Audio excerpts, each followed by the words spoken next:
katakanlah Muhammad, sesungguhnya aku ini hanya seorang manusia seperti kamu yang telah menerima wahyu bahwa sesungguhnya Tuhan kamu adalah Tuhan yang Maha Esa, maka barang siapa mengharap pertemuan dengan Tuhannya, maka hendaklah ia mengerjakan kebajikan dan janganlah dia menyekutukan dengan sesuatu pun dalam beribadah kepada Tuhannya.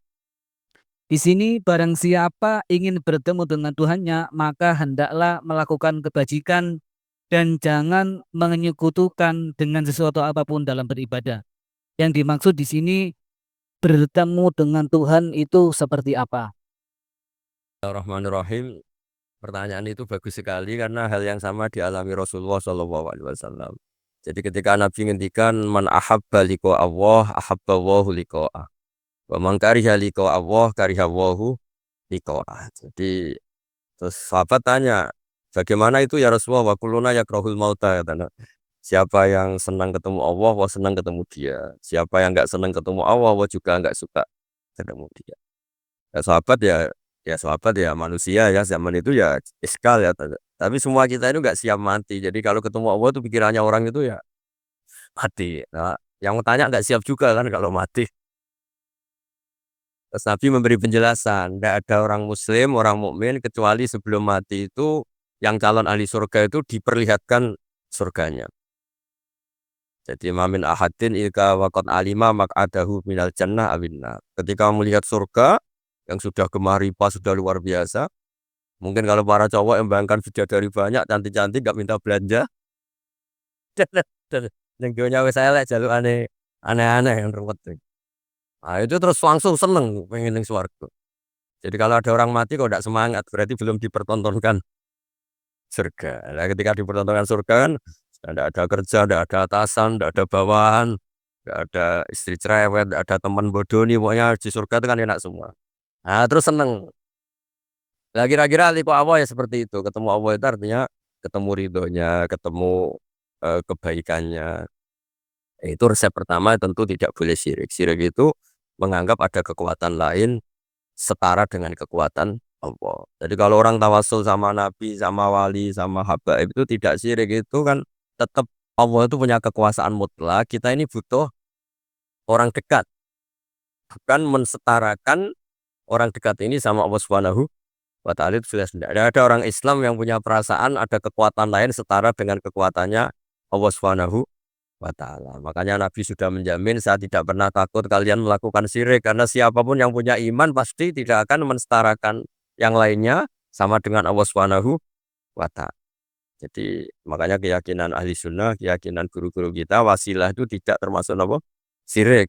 Karena ya di hatinya sama sekali nggak ada hukum apa penyetaraan. Mana nih syirik tasyrik itu kan mencetarakan. Jadi itu penting dicatat ya supaya kita clear. Tidak ada perasaan seperti itu. Nah caranya ada syirik gimana ya tadi? Dielmoni lah. Dielmoni. Misalnya kamu senang seseorang di kuburan ya sendiri, ketemu hisab ya sendiri, apa-apa sendiri. Misalnya kita dicintai banyak orang, ketika di kuburan ya dibiarkan sendiri. Misalnya munamuni seneng Gus Pak, misalnya aku mati baru ditinggal. Nah, kan sama aja, baru dipendem gitu. Makanya guyonannya sahabat itu guyon tapi masuk akal. Gitu. Ketika Rasulullah wafat itu semua sahabat dilupakan kali itu Rasulullah sehingga berani mengubur. Lupa semua. Setelah datang, pulang semua ketemu Sayyidah Fatimah. Ya Anas, kamu tadi ikut cara basa Jawa mengubur Nabi. Wah terus diingatkan sama Fatimah, kamu teganya, kamu semua mengklaim mencintai Nabi, kenapa taksu alaihi turab? Kenapa kamu menguburkan dengan tanah? Itu semua sahabat nangis. Cek teganya kita mencintai, kemudian kita yang mengubur. Tapi sama Allah sama itu dilupakan semua. Kalau nggak dilupakan, nggak ada yang berani ngubur. Ya, jadi saya ulang lagi ya, jadi mencintai Allah itu gampang kok, karena Allah baik, reputasinya baik. Makanya masyhur kan Nabi Dawud didawi Allah, Habibni ila ibadi. Itu dicerita di kitab Ihya, di kitab Syauqin. Saya cintakan ke hamba-hambaku. Wa kaifa uhibbuka ila ibadi.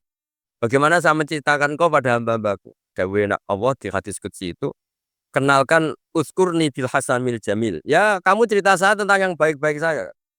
Kasih bumi. Misalnya saya sendiri kalau bayangkan itu gampang.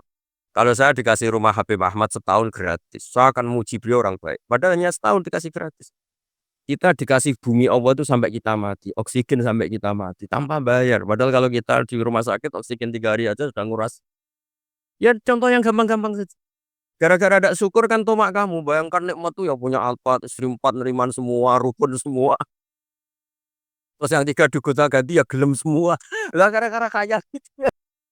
Ya masalah. Padahal kalau kita dikasih rumah orang, Alphard orang gratis tuh senengnya. Lah Allah ngasih apa? Makanya uskur nih bil hasanil jamil. Sudah lah kamu nyebut saya itu yang baik. Fa innahum la yazkuruni ilal jamil kata Allah di hadis qudsi. Mereka ingat saya itu juga yang baik. Baik. Dan makanya ini kan latihan walakinna wa habbaba ilaikumul iman wa zayyanahu fi qulubikum. Makanya saya dakwah itu ya yang gampang-gampang saja. Terus pokoknya Islam itu swarga. Ya memang gawe Nabi gitu mangkola lil wa dakhalal jannah. Lah kita gara-gara khawatir dasar hati cilik mangkola la ilaha illallah gak sih dakhalal jannah sik. Nak taate ngene mati ngene panjang sekali catatannya. Setahu saya ngapalkan hadis itu tidak ada catatannya. Mangkola lil wa dakhalal. Tahu-tahu kok sekarang banyak apa? Catatannya banyak. Ya coba artinya gini lah, kalau kamu hati cilik ya hati cilik ngarang kitab gak apa-apa, bisar kaza wa kata tapi tetap saja itu gak dawe Kanjeng.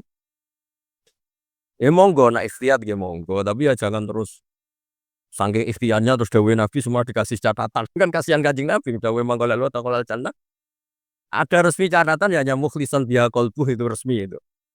Tapi mukhlisan biha qalbuh ikhlas yang dimaksud itu kata Ibnu Hajar Al Asqalani itu la khaufan minas silah. Dulu orang munafik lafadzkan la ilaha illallah itu karena takut gak dianggap Islam. Zaman itu istilahnya khaufan minas silah. Tapi kalau orang Indonesia karena ada ancaman bagi yang tidak Islam, ya hampir pasti ikhlas karena gak ada takut apa coba gitu. Jadi lebih gampang untuk ya jadi maksudnya liko Allah. Ya mesti ikhlas. Terus yang kedua apa tadi? Ya toh?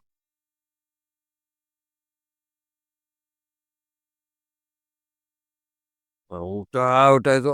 Sudah 2 pertanyaan dari 1 orang kamu gimana gak profesional. Nah nanti kalau 1 orang tanya 1000, yang satu 1000 berarti 2000. Saya tadi kan bilang 2 pertanyaan, bukan 2 penanya. Kamu nggak pernah ngaji mantek kan? Kalau saya bilang 2 orang itu bisa 2000 pertanyaan. Saya akan bilang 2 pertanyaan. Berarti ya. Semuanya juga gitu. Kemarin OJK semuanya 2. Kalau semua orang minta, wah ya. Nah, nanti lainnya jawab kamu. Kamu kan jadikan Ustadz di Indonesian Power. Ya Ustadz, masa jadi Ustadz gajinya mau, pertanyaannya nggak mau gimana? Saya nanti lainnya jawab sendiri. Anu Bib niki saking panitia Bib. Anu Gus, ngapunten untuk saking panitia pertanyaan nih Gus. Yang kedua, kan tadi terakhir nggih, tadi 1 pertanyaan dan ini pertanyaan yang kedua Gus. Dari PP Indonesia Power. PP niki ngapunten Gus sanes pondok pesantren. Oke. PP niki Persatuan Pegawai Gus. Ngapunten. Sanes pulang pergi.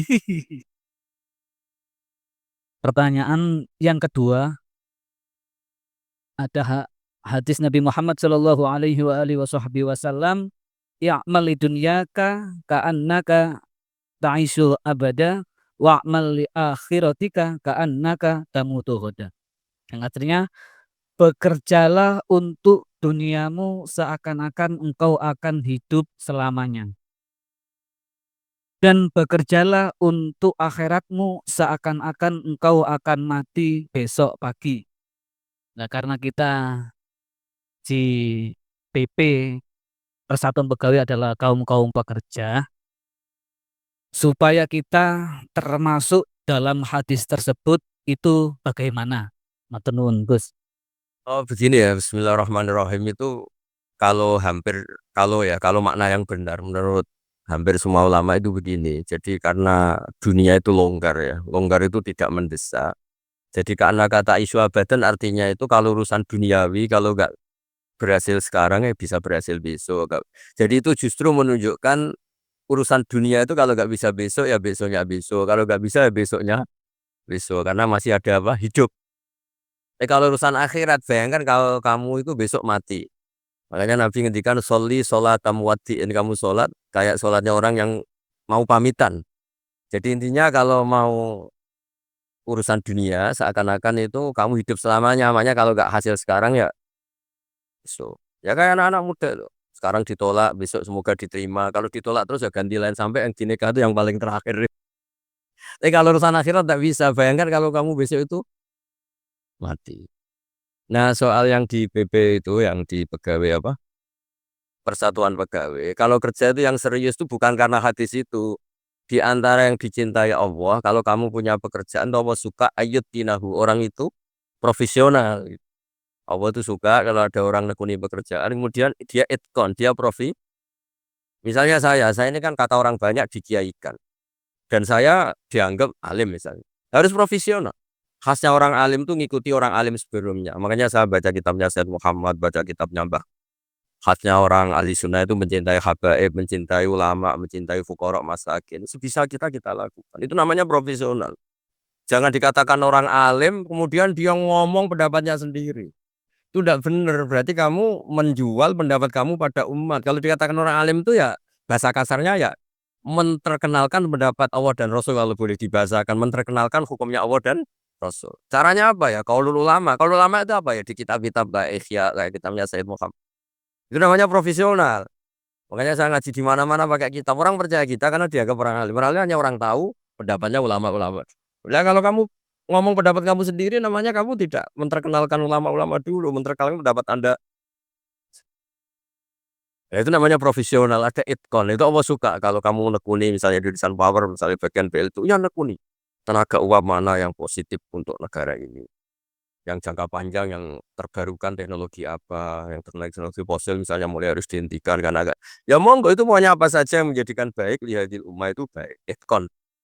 Wah, Allah itu suka kalau ada hambanya menekuni satu pekerjaan terus kemudian diperbaiki terus. Ya seperti saya sudah kecelogi, ayo masih belajar supaya umat ini dapat ilmunya ulama-ulama. Jangan mentang-mentang wis wong desa terus bodoni yo ngantel.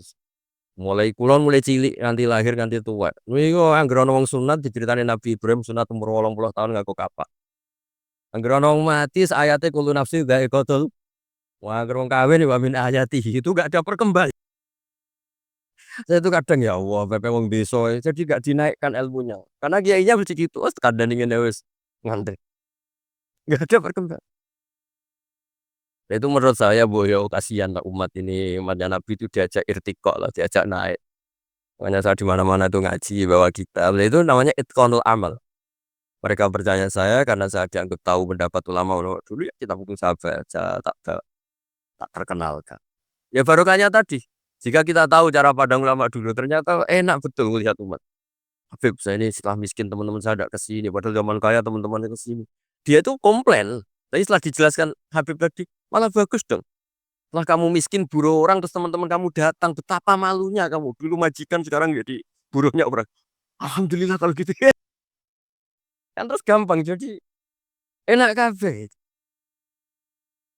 Lu coba kamu dulu kaya semua orang hormat, bareng miskin jadi kerja mano di pasar, terus teman-teman kamu tetap datang. Milih datang apa enggak? Ya, jadi kalau seperti itu dihentikan mulai sekarang. Ternyata masalah. Nah itu barokahnya ngaji kalau udah ngaji kamu. Ya seperti Imam Syafi'i itu. Man ahsana ilaika faqad qayyadaka, man asa ilaika faqad atlaqaka. Kalau ada orang berburuk sangka sama kamu, jelek sama kamu tuh bagus merdekakan kamu. Kamu gak akan dipinjemin mobil, gak akan diutangi, gak akan diundang. Wah enak lah, semua dibikin enak aja. Jadi udah barokah. Udah ketemu enak. Makanya seneng kamu ke saya pas-pasan aja biar gak ngundang lagi. Intinya tuh dikelola yang baik. Kalau pas baik ya teman silaturahim, teman berjuang gitu. Kalau pas nggak baik ya berarti nggak ganggu ya sudah selesai. Kul min indillah sudah. Ya sudah wiridannya lah ya jibil hasanati la anta wa la zabu bisayyati illa anta. Jadi hubungan dengan Allah itu ya segampang itu. Ya mohon maaf ya. Yes, monggo.